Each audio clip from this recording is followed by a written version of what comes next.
इज़्ज़त, मोहब्बत, एहसास और प्यार, शफ़क़त और खुलूस ऐसे उधार हैं जो ज़रूर वापस मिलते हैं। रिश्ता निभाना हर किसी के बस की बात नहीं। याद रहे, कभी कभी अपना दिल दुखाना पड़ता है किसी और की खुशी के लिए।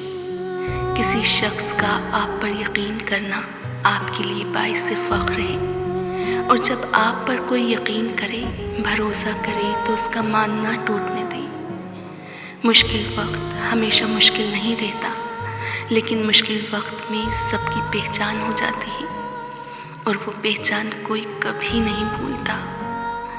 सच्चे इंसान के लिए झूठ में कोई अच्छा मकसद हो सकता है, लेकिन झूठे इंसान का सच सिर्फ आग लगाने के लिए होता है।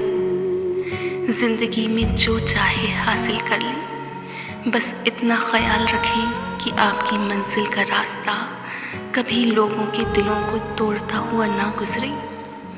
जिस दिन तुम दूसरों का दर्द खुद पर महसूस करने लगो, तो समझ लेना कि तुम अशरफुल मखलूक़ात हो।